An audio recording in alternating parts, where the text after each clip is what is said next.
ಎಲ್ಲ budget meeting ಇಂದ ಪ್ರಾರಂಭ ಆಗಿಲ್ಲ. ಪ್ರಿಲಿಮಿನರಿ ಚರ್ಚೆ ಮಾಡ್ತಾ ಇದ್ದೀವಿ ಫೈನಾನ್ಸ್ ಡಿಪಾರ್ಟ್ಮೆಂಟ್. ಸೊ 2ನೇ ತಾರೀಕಿನಿಂದ ಪ್ರಾರಂಭ ಆಗುತ್ತೆ, ಸ್ಟ್ರಿಕ್ಟ್ ಆಗಿ 2ನೇ ತಾರೀಕು. ಕಾಲೇಜಲ್ಲಿ ಕೂಡ ಕರ್ನಾಟಕ ಬಗ್ಗೆ ಬಹಳ ಹೆಮ್ಮೆ ಮಾತಾಡಿದ್ದಾರೆ. ಕರ್ನಾಟಕದಲ್ಲಿ ಇನ್ವೆಸ್ಟ್ಮೆಂಟ್ ಒಳ್ಳೆ ಅವಕಾಶ ಇದೆ ಅಂತ ಮಾತನಾಡಿದ್ದಾರೆ. ಕಾಲೇಜ್ ಡಿ.ಕೆ. ಶಿವಕುಮಾರ್ ಎಲ್ಲ ಹೋಗಿದ್ದಾರೆ. Industries minister DK. ಶಿವಕುಮಾರ್ ಎಲ್ಲ ಹೋಗಿದ್ದಾರೆ. ನಾನು ಮತ್ತೆ ಅಲ್ಲಿ ಕರ್ನಾಟಕದಲ್ಲಿ ಯಾವಾಗಲೂ ಕೂಡ ಇನ್ವೆಸ್ಟ್ಮೆಂಟ್ಗೆ ಒಳ್ಳೆ ವಾತಾವರಣ ಇದೆ. ನಮ್ಮಲ್ಲಿ ಮ್ಯಾನ್ ಪವರ್ ಜಾಸ್ತಿ ಇದೆ, both skilled and unskilled power ಸಿಗ್ತದೆ.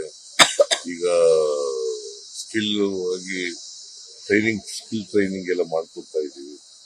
ಹಾಗಾಗಿ ಎಲ್ಲಿ ಸ್ಕಿಲ್ ಕೊಡ್ಲಿ ನಮ್ಮ ಕಡೆ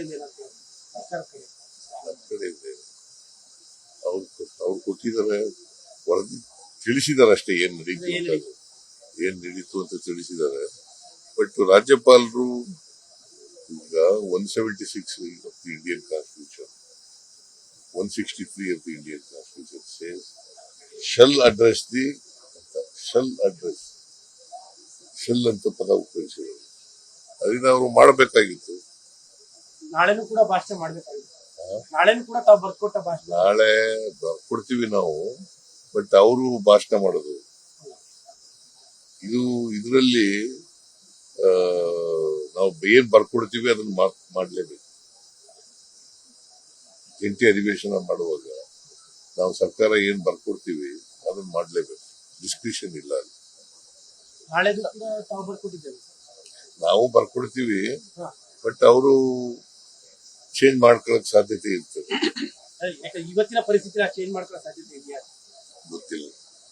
ಗಣರಾಜ್ಯೋತ್ಸವ ಪರೇಡ್ಗೆ ಕರ್ನಾಟಕದ ಸ್ತಬ್ಧ ಚಿತ್ರ ಇಲ್ಲ. ರಾಜ್ಯ ಸರ್ಕಾರ ಪತ್ರ ಮಾಡಬೇಕಿತ್ತು ಬಿಜೆಪಿ. ನಾವು ಕಳಿಸಿದೀವಿ, ಅವ್ರು ಮಾಡದೆ ಹೋದ್ರೆ ಏನ್ ಮಾಡಕ್ಕೆ. ಸರಿಯಾಗಿ ಪತ್ರ ವ್ಯವಹಾರ ಆಗಿಲ್ಲ ಅಂತ. ಪತ್ರ ವ್ಯವಹಾರ ಎಲ್ಲ ಆಗಿದೆಯಪ್ಪ, ಪತ್ರ ವ್ಯವಹಾರ ಎಲ್ಲ ಆಗಿದೆ. ನಾವೆಲ್ಲ ಕಳಿಸಿದೀವಿ. ಅದು it is for them to choose. ಈಗ ಪ್ರತಿ ರಾಜ್ಯದಿಂದ ಸ್ತಬ್ಧ ಚಿತ್ರ ಮಾಡಬೇಕಾಗಿರ್ತಕ್ಕಂಥದ್ದು ಕೇಂದ್ರ ಸರ್ಕಾರ, ಅವ್ರು ಮಾಡಬೇಕು. ಜೆಡಿಎಸ್ ಸಮಾವೇಶ ಆಗಿದೆ, 25ನೇ ವರ್ಷದ ಸಮಾವೇಶ ಆಗಿದೆ. ಅಲ್ಲಿ ರೇವಣ್ಣ ಅವರ ಬಂಧನ ಬಹಳ ದ್ವೇಷದಿಂದ ಮಾಡಿದ್ದು, ನಮಗೆ ಟೈಮ್ ಬರುತ್ತೆ, ನಾವು ತೀರ್ಸ್ಕೋತೀವಿ ಅಂತ ಮಾತಾಡಿದ್ದಾರೆ. ನಾವು ಯಾರು ಕಾನೂನು ಪ್ರಕಾರ ಮಾಡಿದ್ದಾರೆ, ನಾವ್ಯಾರು ಕೂಡ ಅದಕ್ಕೆ ಇಂಟರ್ಫಿಯರ್ ಆಗಿಲ್ಲ, ಆಗದೂ ಇಲ್ಲ. ಅದೊಂದೇ ಅಲ್ಲ, ರೇವಣ್ಣನ ಕೇಸ್ ಒಂದೇ ಅಲ್ಲ, ಎಲ್ಲಾ ಕೇಸ್ಗಳಲ್ಲೂ ಕೂಡ ನಾವು ಇಂಟರ್ಫಿಯರ್ ಕಾಲ ಬಂದ್ರೆ ನಾವು ಗಿಫ್ಟ್ ಕೊಟ್ಟಿದ್ದಾರೆ.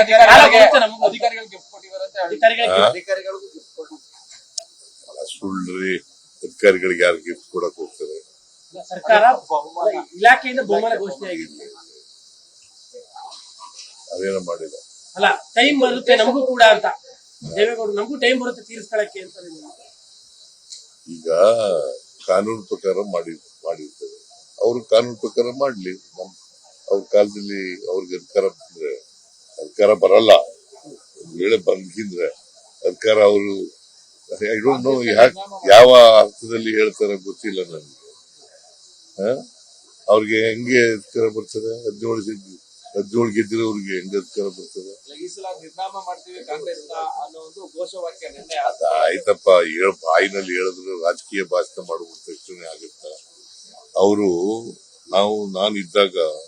ನಾನು ಪ್ರೆಸಿಡೆಂಟ್ ಆಗಿದ್ದಾಗ 2004ರಲ್ಲಿ 59 ಗೆದ್ದಿದ್ದು. ಈಗ ಎಷ್ಟು ಗೆದ್ದಿದ್ದಾರೆ? 17.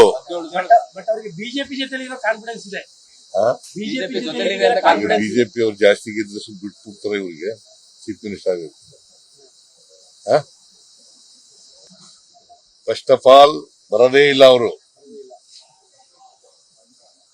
ಫಸ್ಟ್ ಆಫ್ ಆಲ್ ಬರದೇ ಇಲ್ಲ, ಯಾವ ಕಾರಣಕ್ಕೂ ಬರಲ್ಲ. ಬಿಜೆಪಿ ಇವರಿಬ್ರು ಸೇರಿದ್ರು ಕೂಡ ನಾವು ಎಷ್ಟು ಗೆದ್ದಿದ್ದೀವಿ? 136 ಗೆದ್ದಿದ್ದೀವಿ. ಈಗ 140 ಆಗಿದ್ದೀವಿ. ಹೆಂಗ್ ಗೆಲ್ತಾರೆ? 28ಕ್ಕೂ ನಾವೇ ಅಧಿಕಾರಕ್ಕೆ ಬರೋದು. ಇವ್ರು ಬರಕ್ ಸಾಧ್ಯನೇ ಇಲ್ಲ. ಬಿಜೆಪಿ ಮತ್ತೆ ಜೆಡಿಎಸ್ ಅಲಯನ್ಸ್ ಆದ್ರೂ ಬರಕ್ ಸಾಧ್ಯ. 28ಕ್ಕೂ ತಮ್ಮದೇ ನಾಯಕತ್ವ. ಯಾವುದು 28ಕ್ಕೂ ತಮ್ಮದೇ ನಾಯಕತ್ವ. ಹೈಕಮಾಂಡ್